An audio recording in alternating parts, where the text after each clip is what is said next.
Hello, hello, Rhoda here. Welcome to my craft room. Today we're going back to Craftly Hall and day 13. My mother would run screaming if she saw 13. That's just the way she is. All right, so we have like a two-part message here having to do with dinner plates. This is the background that I chose to use. I have to ink the other side of this. While I thank you for coming by to visit. So happy you come by to see how this story is progressing. I had somebody tell me that I was the only one that was sort of explaining what was going on.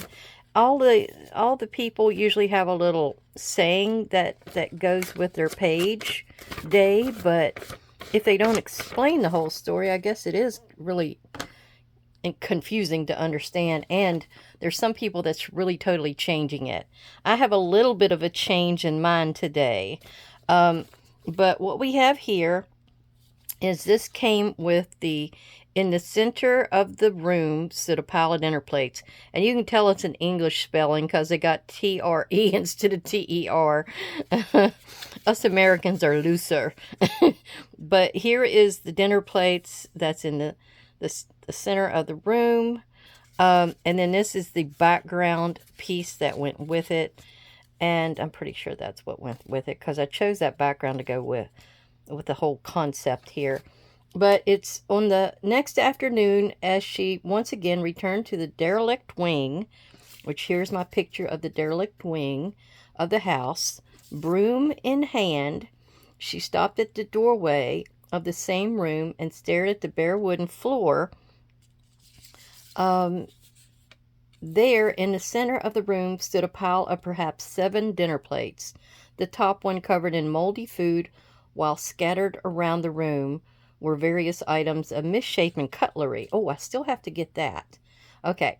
As she looked, wondering how they could possibly have been there, she again became aware of something else, a sensation that she was not alone. Can you see that, little girl? And turning to leave, um, for an instant, she once more saw a shadowy figure at the end. Let's see, a shadowy figure at the far end of the corridor, moving quickly away from her. This time, she thought it could have been the form of a woman in a long dark dress, but again, she thought it best not to trouble her cousin with it, despite how anxious it had made her. So, yeah, as you can see, it's a little girl, but there's one piece of ephemera that you can find that usually everybody tacks onto Alice. It's like she's looking out into like a foggy woods or something. Well, I cut that out and we're going to place her like about right here, like she's walking down that corridor. She's not exactly at the end of it, but she's close. We've also got a couple of little dolls. Now, I liked the description or the way that Jody Lewis Creations did hers. She said it was like a little tea party. This little girl, I'm imagining it's her, and I'm imagining that's her mother.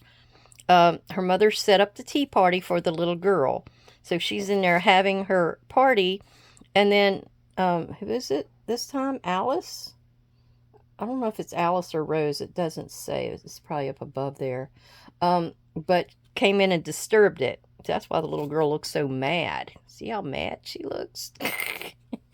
So, anyhow, then the second part of this, I think I'm going to have to read it all because I think I'm going to have to blend my pages. There's a few of them, like this one, that's going to go on the second page.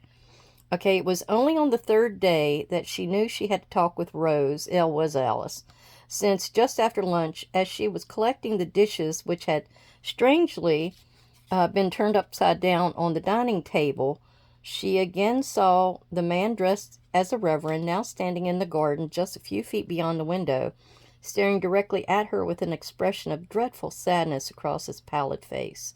Rose sat with her for almost an hour, trying to reassure her that it was probably just someone playing a trick on her. One of the local youths, perhaps, with nothing better to do than intimidate the new residents. They had probably sneaked inside, Rose explained, leaving the moldy plates upstairs before making their getaway. She would talk to Jeffrey about checking all the locks, she promised, and would ask if anyone knew who could have been responsible for such trickeries the next time she went into the village, which lay just over a mile away. Alice finally agreed that she would stay, but only after Rose had vowed she would not have to go into the East Wing again. Yeah, she didn't want to go there. Yeah, the one part I got to find is the silverware. Okay, and I've got this crafter square, like a little teacup service thing. So I don't know, we might use a couple of those on our page. Although they're not dark and somber, but I did want to use the silverware.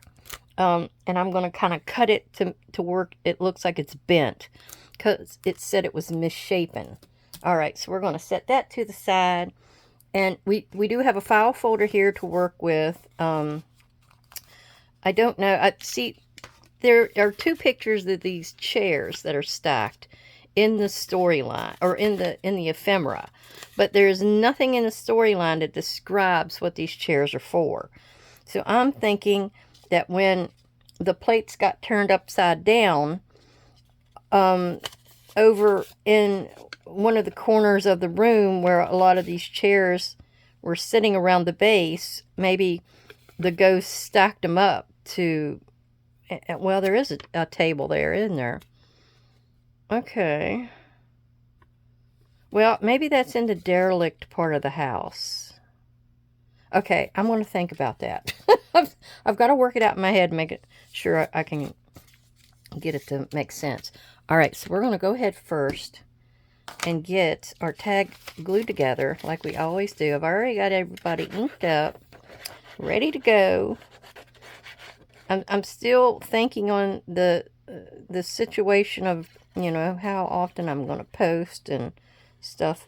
So I got a feeling I might cut it down to doing just one day of Craftly Haul a day.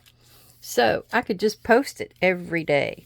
The way I'm doing it now, you're seeing it the 2 days yet that you're not catching it, but you're seeing it all in one shot. But I thought I would separate them now and just post one each day.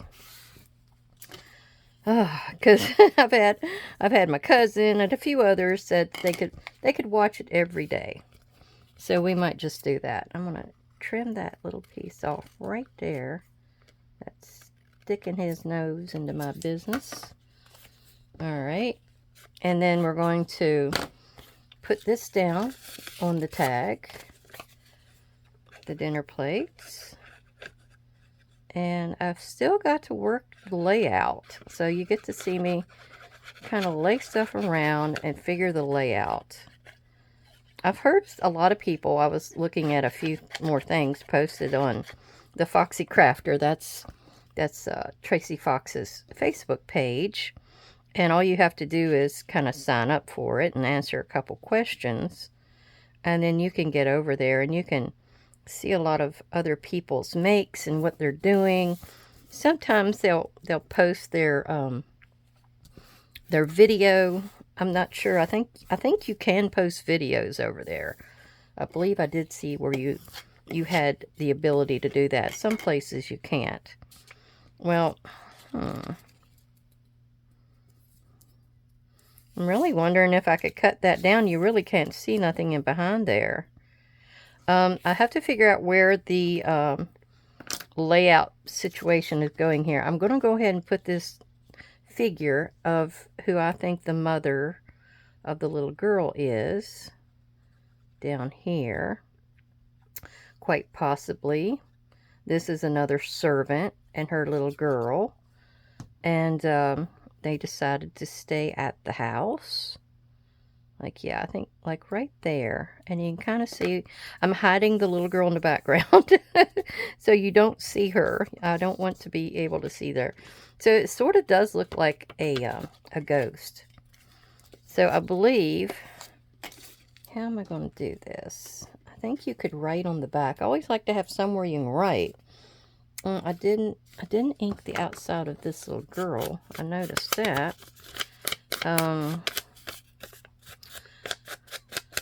Yeah, I worked with Zach last night. We haven't worked on anything for a while, but we're trying to get ourselves together to get ready for October. It'll get here before we know it.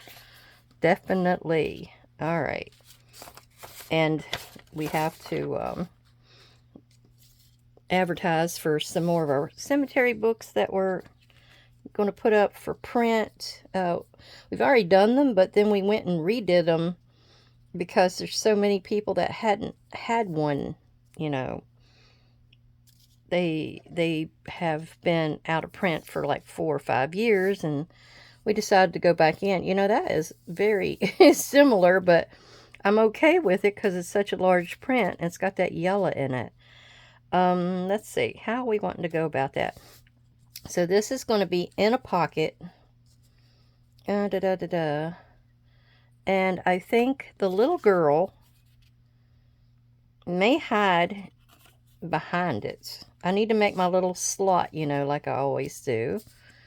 And we're gonna, do I want to put her back here? I'm trying to figure out the little dolls could go up here. And I need to work the broom in. That and the derelict part of the house situation here. Maybe those two can go on the back. Then again, maybe, well, no, I've got the story on this thing. The plates. Let's see. Let me think about it. All right, I think this is how my mind wants it to be. I'm going to make a tag slot for that to slide down into, but not a very deep one because I want to see the dinner plates. The little girl, her picture's going to be on the paper behind. So you don't see her until, you know, you pull the tag out. And then you know what the whole capoodle is. I cut the broom down because it was just a little bit too big. And I think I'm actually going to switch it because this is talking about the dinner plates. Needs to be over here. And then this can be over here with the derelict room look. And I think that goes really well with this. And so the dining table will go in here. And I would cut that off to where it wasn't a tag shape. But you have that, the bit of the light up there. And I don't want to cut that part off. And the chairs, okay. I don't think I'm going to be able to use the chairs. I can't work it in. And I would have to put it in there sideways, and I don't want to do that. So, you know, I could move it in. I could move that portion of the story to later on when they're having a seance. Oh, did I do a spoiler alert? Yes, they're going to have a seance at the very end portion of the story. So, yeah. So I'm going to get these off of here. And I'm going to go over and I'm going to cut my slit here. Of course, you know how we do it. I have to put this in here like this and draw my outline so I know exactly where this little pocket needs to be. So I've got that one. And then I need to do this one. And I need it to be tall enough. I want my little, yeah. Okay, so it needs to be about right there. Where am I at? Okay, 1, 2 and a half. Okay. I guess this is the easiest way to do it. 1, 2 and a half is where the plates are going to be seen. And I need to move this over just a little bit because I needed enough room for that to sit there. Okay, so 2 and a half.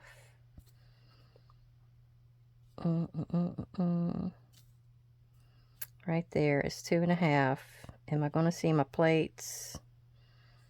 I think I will. Okay. I think that's right. So I'm going to do my little outline. Okay. And I'm going to go and do my slicing and dicing. Okay. Okay, so I've got my slit done on this side of the page, and then I'm going to do one for over here. It'll just be in another orientation, but it's exactly the same. So I've already got that cut out. All you got to do is go to the back and sometimes run you some ink along the side that's going to be seen through the slot. And I've got to get this cut to where it's the right size. So you just go to the front and back of your... I'm going to make this a little tighter than I usually do it because I have not much of the tag that's going down in there. And that might be on the sides. I'm going to go ahead and measure this out to be the same one, width, length. One of those. Okay.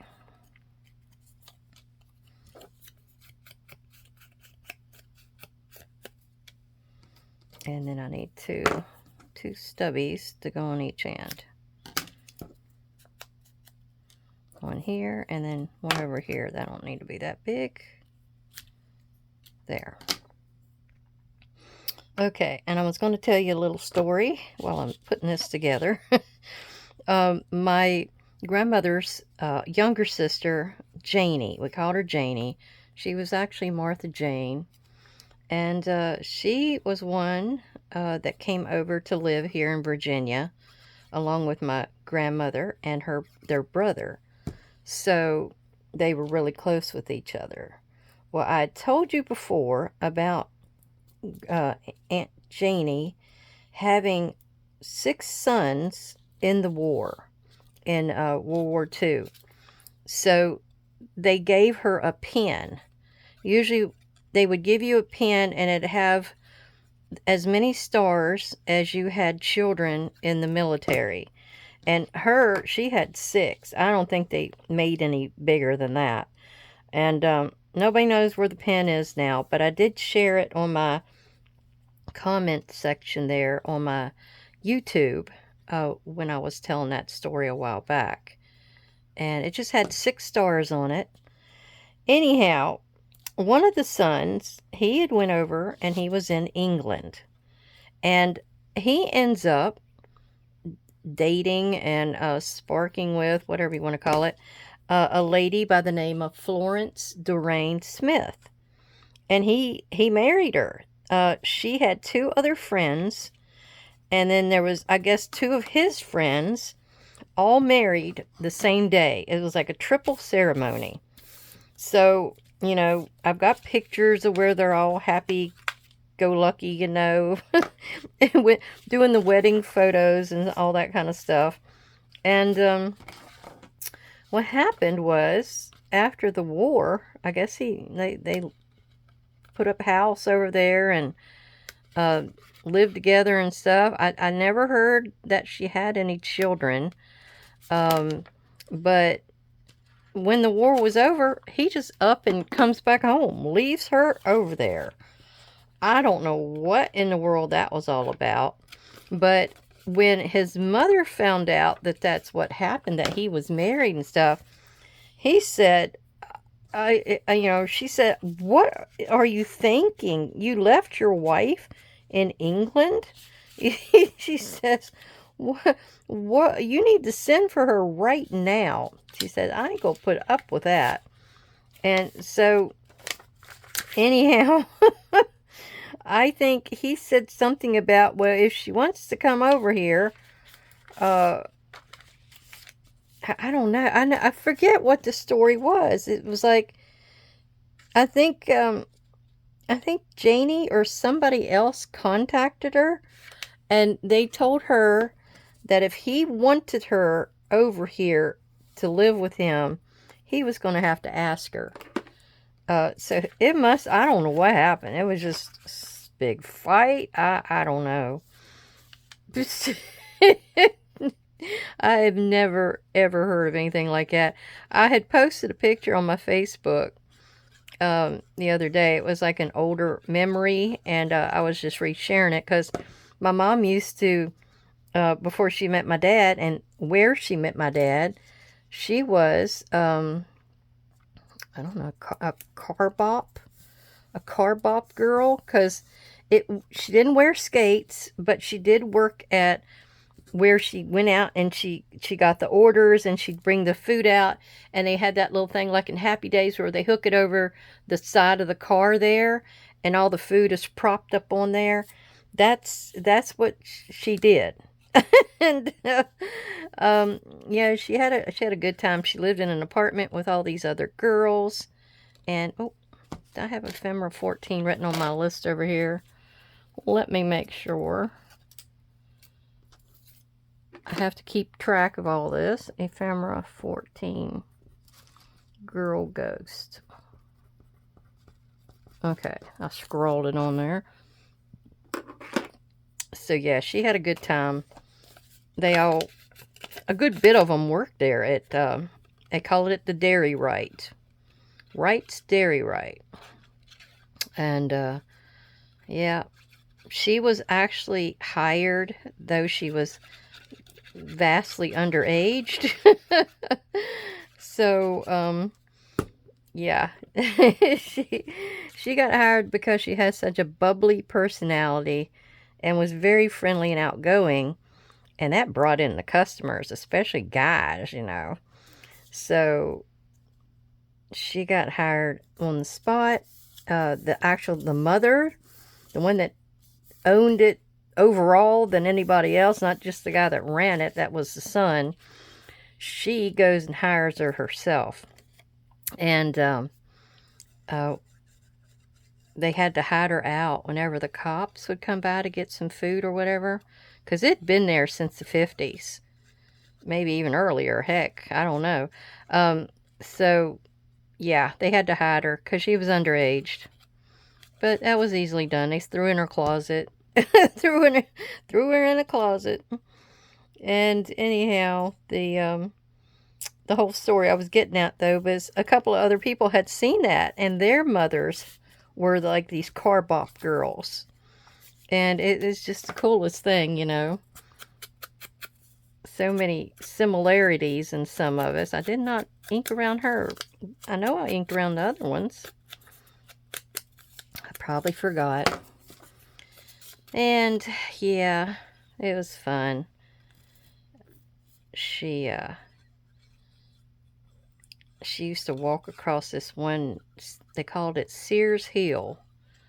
And don't know, I guess Sears lived up there. And they would walk across Sears Hill.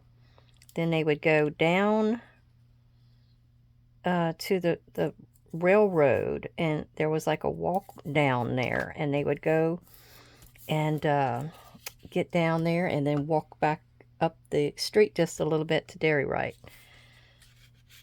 They just walked around, you know, nobody would bother them, you know. They were all a bunch of young girls, but back then it was safer, much safer. All right, we're going to get this side going.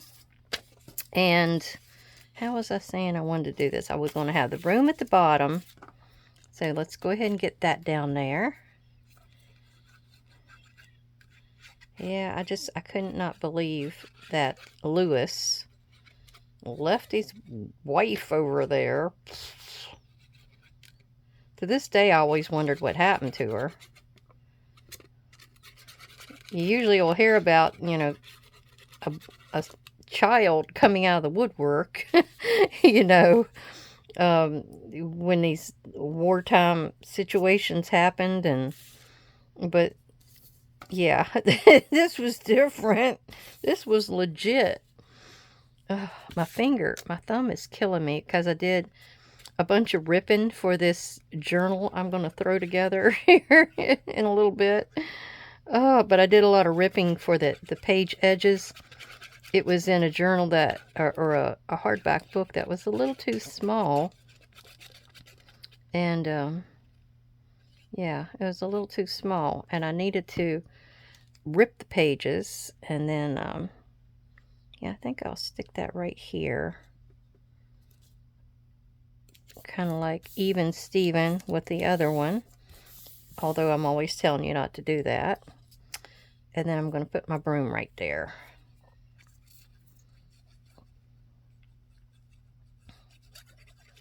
I'll kind of, I'll let you see what it looks like, because I might give you a flip through. I'm still trying to figure out, but I don't think I'm going to do it on camera, but I will demonstrate. All right, and I think the other idea thingy I had was to put this inside here, and I think it will just fit.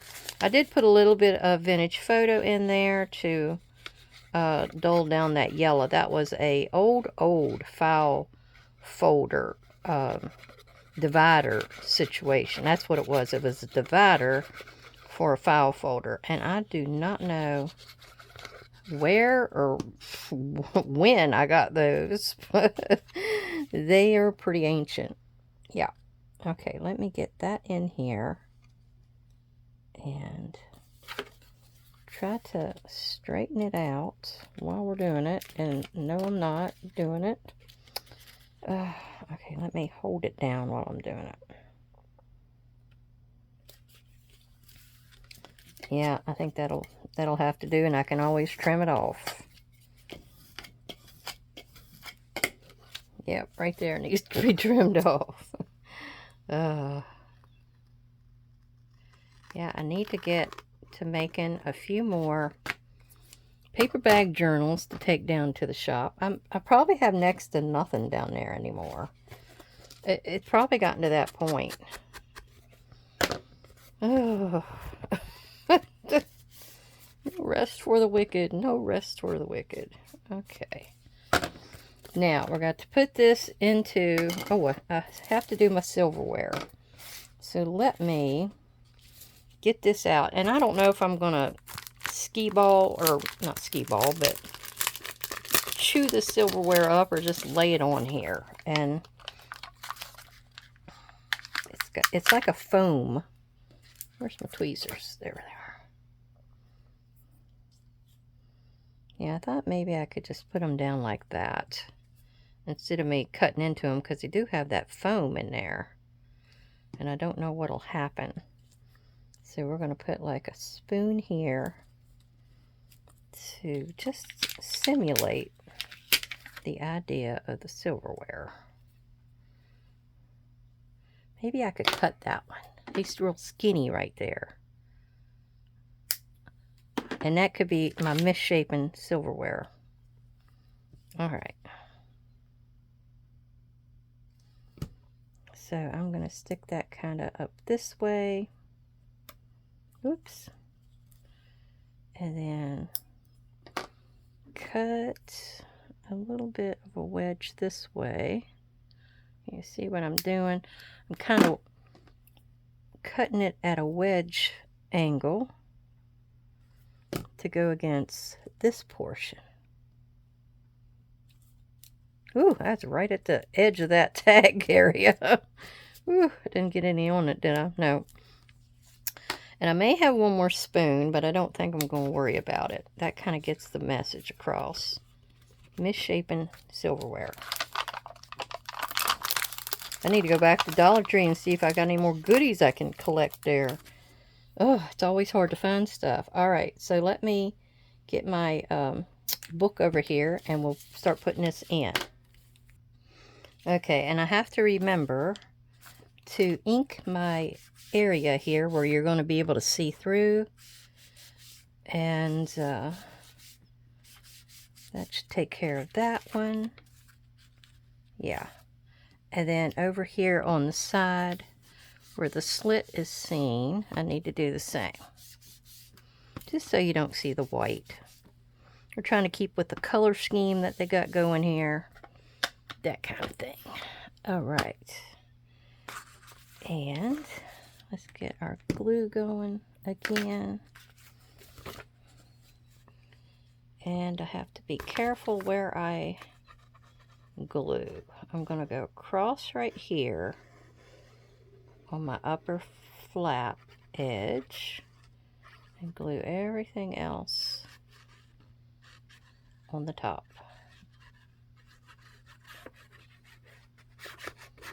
Okay.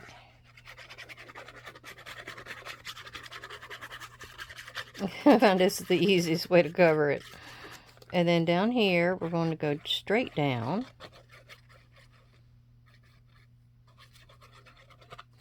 So I would like to thank Jody for her idea of the tea party. I really like that. That is a cute, cute idea.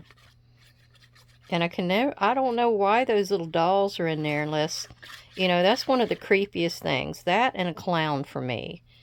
Dolls and clowns are creepy in my book. Yeah, real creepy. So, yeah, whatever their idea for adding those dolls, that did up the creep factor in my estimation. Oh, all right, let's see if we can get this down real good. At least get our edges. Oop, I was up a little further than I should have been right there. But I will see about inking it. Yep. I probably need to trim. Yeah, I do. I need to trim this. And I need to get my numbers as well. So, make sure this is down. Go ahead and ink it again. You can never have too much ink on some of these places that you're going to have white pop back up. And then right in here, I'll ink it real good. It's not going to hurt a thing. Not going to hurt a thing. There. Fixed it. Fixed it. Then we're going to do the other side. Let's get our tag in there. Make sure it goes where I want it to go. Something is hitting. Nope, it's not that. Oh, it's right there. It's not glued all the way in this little spot. All right, let me rub that down real hard. There, that might have done it. I do have a little bit on the other side though. Should have checked all the way over. That's the only spot you got to really watch out for, is where you're going in and out of a pocket. How it's going to touch. Yeah, it's fine now. So that page is done. Now this page. And if you remember in the past how I do this, I go out from where the slot starts. And we're going to get all of that taken care of up in here.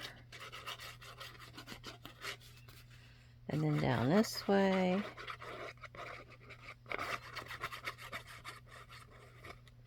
I've been watching a little bit of the excerpts and stuff from the Bridgertons. I'm getting hooked in. I might have to pull my books out to read again. It's different when you watch it on, you know, TV, where they've got a mini series and, you know, you gotta wait for the next one to come out to catch up on the story, and I'd rather just read on through.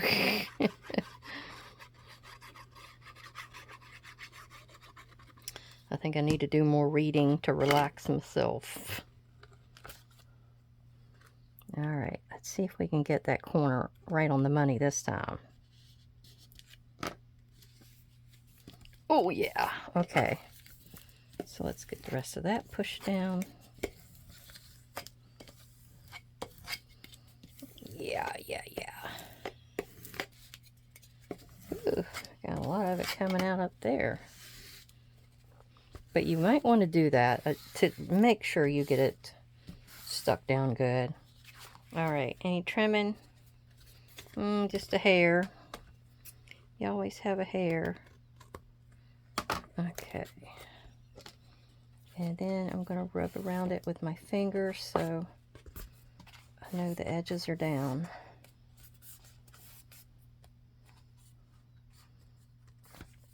Especially if you're working on this and you want it to to be a nice piece, to last a long time, you really want to put in some work on it.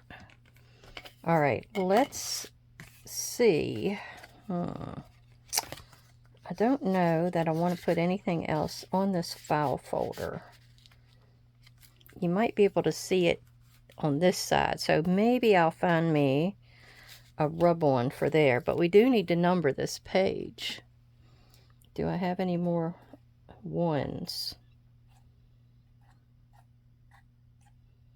I don't see any. I used them all, I think, yesterday, but I could have swore I'd made a few more. But this is 13. I need a 3 too. Sorry, I need a 3. Where are you, 3? There you are. The only problem is where to put it. I'm going to cut me a little sliver out of... I kept a scrap and when I was cutting them out the other day. So we're just going to cut us a little sliver. Ooh, right here.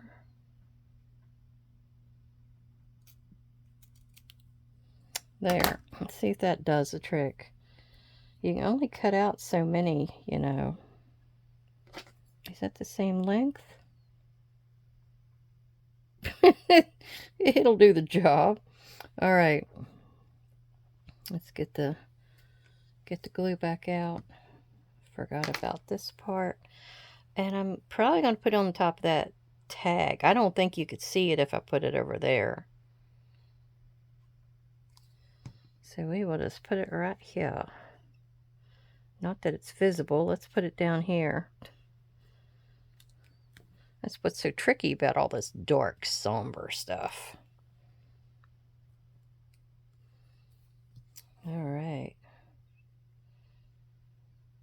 I really hope this day has found everybody in pretty good health and happiness, and that you had a little joy in watching this crazy Craftly haul transpire and work itself out.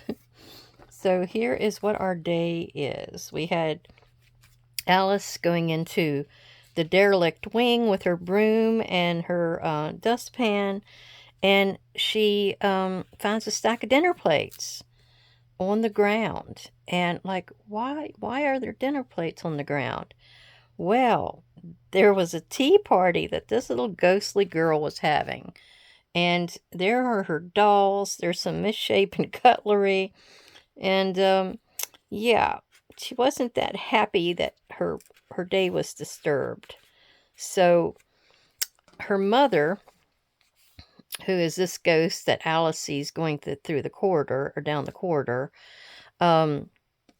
was leaving the premises because her little girl was so mad.